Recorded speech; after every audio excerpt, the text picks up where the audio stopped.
Class 10 math पाठ का नाम है त्रिकोणमिति का परिचय। 14वां प्रश्न ये है। यह भी आपका ठीक सेम टू सेम 13वां की तरह है, तो मैंने इसे ले लिया है।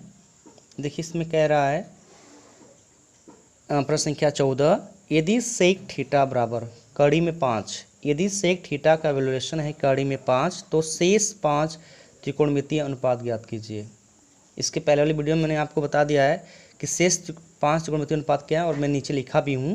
तो चलिए हल में लिख देता हूँ। हल सेक थीटा बराबर दिया है, सेक थीटा बराबर कड़ी में 5, तो अन्य 5 त्रिकोणमितीय अनुपात को ज्ञात करना है।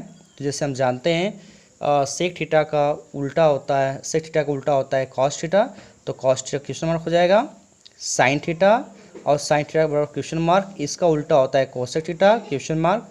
फिर इसके बाद ten theta question mark, tan theta का उल्टा होता है कॉट थीटा, कॉट थीटा बराबर क्वेश्चन मार्क। आइए देखते हैं। देखिए इसका कोई बटा नहीं है, बटा नहीं ना है तो इसका हम बटा 1 बना लेंगे। इसका बटा क्या करेंगे, 1 हम बनाएंगे। और हम देखेंगे, अब ये देखेंगे कि सेक थीटा बराबर होता क्या है। जैसे अभी आप पढ़े हो कॉस थीटा बराबर क्या होता है, आधार बटा के कड़। कॉस थीटा बराबर होता है आधार बटा के कड़, तो ये उल्टा हो जाएगा, सेक थीटा हो जाएगा कड़ बटा के आधार। क्या हो जाएगा, कड़ बटा के आधार। तो कड़ को हम कैसे दिखाएंगे, किस दिखाएंगे, कैसे दिखाएंगे, यानी कड़ बटा के आधार होगा। तो कड़ हमारा हो जाएगा, कड़ हमारा हो जाएगा कैसे दिखाएंगे और आधार को एस दिखाएंगे, ए से। ये हो गया हमारा। इसका मतलब हमें के का मान पता है यानी कड़ का मान पता है, और ए का मान पता है यानी आधार का मान पता है। तो हमें एक और मान चाहिए, यानी कड़ और आधार का मान पता है तो हमें लंब का मान चाहिए। जब तीनों मान हमें मिल जाएंगे तो हम किसी का भी मान निकाल सकते हैं इन 6 में से, ठीक है ना। चलिए हम ए का मान निकाल दें। सबसे पहले लिख लेता हूँ क्या दिया हुआ है।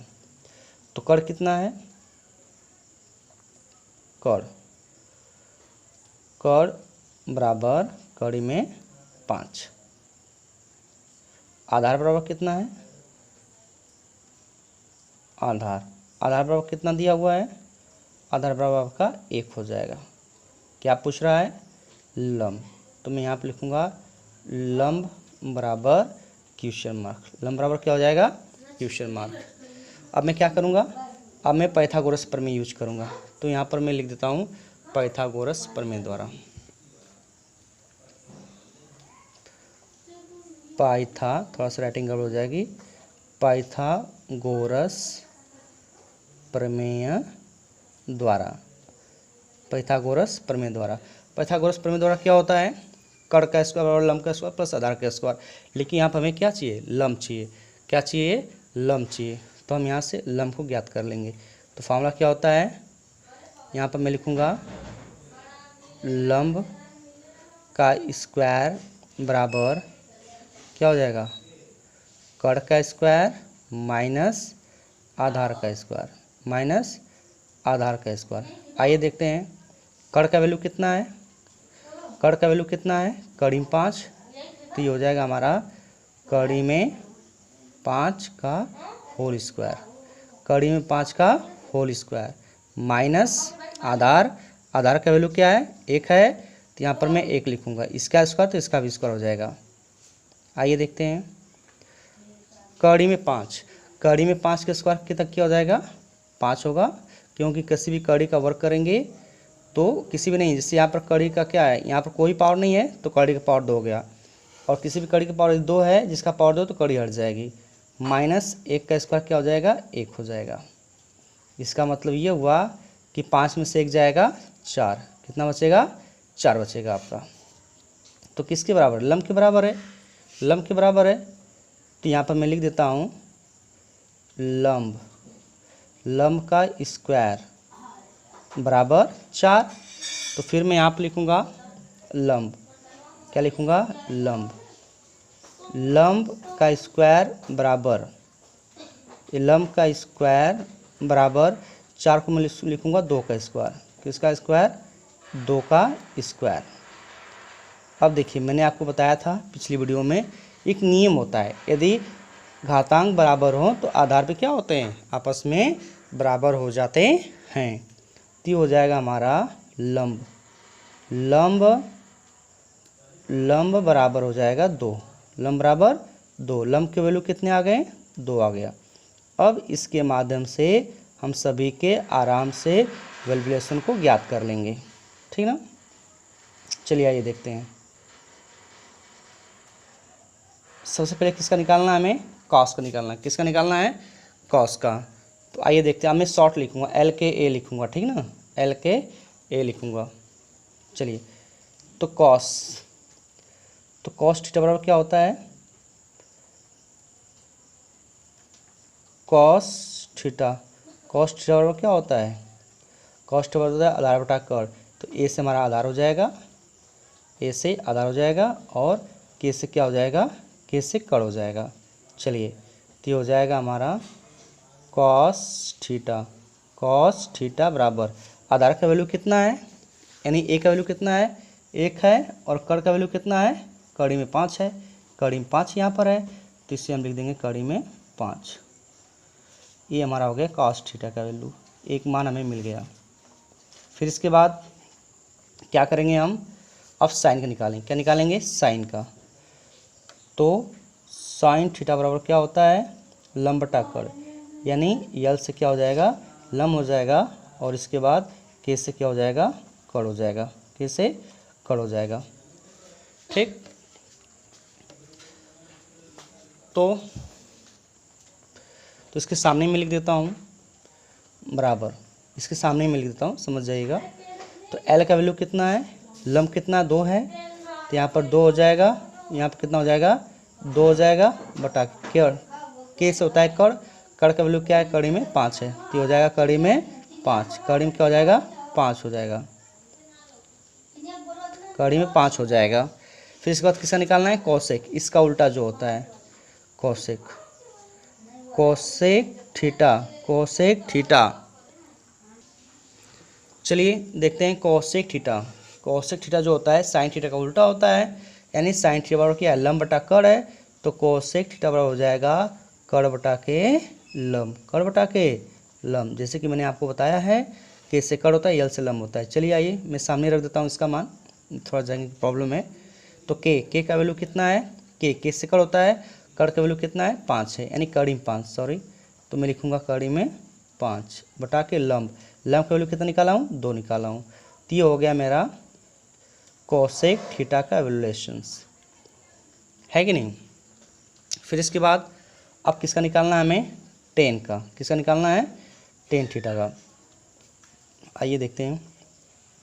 टेन थीटा बराबर क्या होता है, लंब बटा के आधार, यानी यल से लंब हो जाएगा, और ए से क्या होगा, आधार होगा, ए से आधार। चलिए इसके सामने लिख देता हूँ, लंब का वैल्यू कितना है, 2 है, तो यहाँ मैं 2 लिख देता हूँ, यहाँ मैं 2 लिख देता हूँ, बटा के आधार का वैल्यू कितना है, 1 है, कितना है, 1 है, तो यहाँ मैं 2 बटा के 1 कर देता हूँ, या करके आप यहाँ 2 लिख सकते हैं। क्या लिख सकते हैं, 2, ये भी आपका बिल्कुल सही है। ये हो गया 10 का वैल्यू। अब हम किसका लिखेंगे, कॉट का। किसका लिखेंगे, कॉट का वैल्यू लिखेंगे, तो मैं कॉट का यहाँ लिख देता हूँ। तो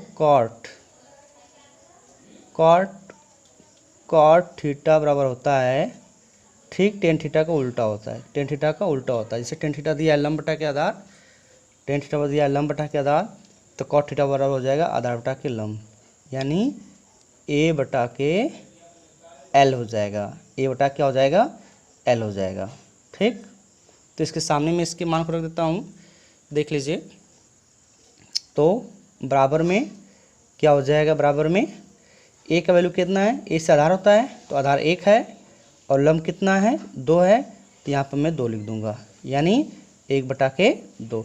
ये सारे वैल्यूएशंस आपके प्राप्त हो गए, यानी 1 का मान दिया है, तो आराम से उससे हम क्या कर सकते हैं कि 5 अनुपात को ज्ञात कर सकते हैं। चलिए एक बार मैं इसको समझा दे रहा हूँ, इसको बढ़िया समझ लीजिए। प्रश्न संख्या 14, इसमें कह रहा है कि यदि सेक थीटा का मान कड़ी में 5, तो शेष 5 त्रिकोणमितीय अनुपात ज्ञात कीजिए। तो आपको शेष 5 त्रिकोणमितीय अनुपात पता होना चाहिए क्या क्या हैं। जैसे में मान लीजिए आपका सेक थीटा दिया हुआ है, तो कड़ी में 5, तो शेष 5 में इसमें लिखा हूँ, दिखा दे रहा हूँ। Cos theta question mark, sine theta question mark, cosec theta question mark, tan theta question mark, cot theta question mark. 1 2 3 4 5 आपका हो गया। चलिए अब देखते हैं कि हमें इन पांचों का मान ज्ञात करने के लिए लंब, कर्ण, आधार, ये तीनों मान हमें पता होना चाहिए। ये तीनों मान पता है तो इसे हम आराम से ज्ञात कर सकते हैं। चलिए आइए देखते हैं। सेक थीटा बराबर क्या होता है? सेक थीटा बराबर होता है कर्ण बटा के आधार। क्या होता है? कर्ण बटा के आधार, यानी कर्ण का वैल्यू करीब 5 दिया है और आधार का वैल्यू कितना दिया है? 1 दिया हुआ है। तो कर्ण और आधार में पता है, लेकिन एक चीज़ हमें नहीं पता है, क्या? लंब। लंब में नहीं पता है, तो क्या करेंगे? कर्ण का वैल्यू हो जाएगा कड़ी में 5, आधार का वैल्यू हो जाएगा 1 और लंब का वैल्यूएशन हो जाएगा क्वेश्चन मार्क। तो एक सूत्र हम जानते हैं पाइथागोरस प्रमेय, यानी पाइथागोरस प्रमेय द्वारा हम क्या करेंगे कि बहुत आसानी से हम इसको ज्ञात कर सकते हैं, इसके मान को। देखिए कर्ण लंब का स्क्वायर, लंब चाहिए हमें, तो लंब का स्क्वायर बराबर होता है कर्ण का स्क्वायर माइनस आधार का स्क्वायर। तो कर्ण का वैल्यू कितना है? करीब 5 है, तो करीब 5 का स्क्वायर हो जाएगा, क्योंकि इसका कर्ण का भी स्क्वायर है तो इसका भी स्क्वायर हो जाएगा। ये माइनस से माइनस कर देंगे। आधार, आधार का वैल्यू कितना? 1 है, तो 1 करेंगे, लेकिन आधार का स्क्वायर है तो इसका भी स्क्वायर हो जाएगा। और देखिए करीब 5, कड़ी में 5 का स्क्वायर है तो कड़ी हट जाएगी, 5 आ जाएगा, माइनस माइनस कर देंगे, 1 का स्क्वायर 1 हो जाएगा, यानी लंब का स्क्वायर बराबर 4 हो जाएगा। तो लंब का स्क्वायर बराबर हो जाएगा 2 का स्क्वायर, तो लंब बराबर कितना हो जाएगा? 2 हो जाएगा। चलिए लंब, कर्ण, आधार हमें पता चल गया, तो शेष पांचों मान हम ज्ञात कर लेंगे। पहला कॉस थीटा, कॉस थीटा बराबर क्या होता है? आधार बटा के कर्ण, क्योंकि सेक थीटा का उल्टा ही होता है कॉस थीटा। मैं बार बार इसलिए नाम ले रहा हूँ कि आप लोगों को यह अधिक बार सुनने से याद हो जाए। तो कॉस थीटा बराबर हो जाएगा आधार बटा के कर्ण, तो कॉस थीटा बराबर हो जाएगा आधार, आधार का वैल्यू कितना? 1 है और कर्ण का वैल्यू क्या है? कड़ी में 5 है, तो 1 बटा कड़ी में 5 हो जाएगा।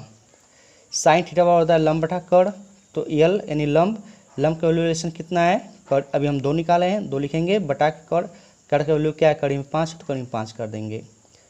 फिर इसके बाद इसका उल्टा होता है कोसेक थीटा, तो कोसेक थीटा हम जानते हैं कोसेक थीटा साइन थीटा का उल्टा होता है, तो इसका वैल्यू यहाँ पर उल्टा हो जाएगा, यानी कर्ण बटा के लंब, तो ये ऊपर चला जाएगा और ये नीचे आ जाएगा, कड़ी में 5 बटा के 2 हो जाएगा। टेन थीटा बराबर होता है लंब बटा के आधार, यल से लंब होता है, एस से आधार होता है, तो लंब, लंब का वैल्यू कितना है? 2 है और आधार का वैल्यू कितना है? 1 है, तो 1 लिखेंगे, या इसे हम 2 भी लिख सकते हैं। अब इसका एक बचा है कॉट थीटा, तो कॉट थीटा बराबर होता है आधार बटा के लंब, क्योंकि ये टेन थीटा को उल्टा होता है, तो इसको हम उलट देंगे। तो आधार का वैल्यूएशन कितना है? 1 है और लंब का वैल्यू कितना है? 2 है, तो हो जाएगा कॉट थीटा बराबर 1 बटा के 2। ये सारे मान आपको प्राप्त हो गए। और इसी तरह आपका 15वीं सवाल है, तो इसको यदि आप समझ गए तो 15वीं सवाल आराम से लगा सकते हैं। यदि ये वीडियो आपको पसंद आई हो तो अधिक से अधिक से लाइक्स, सब्सक्राइब और शेयर करना न भूलें। Thanks for watching.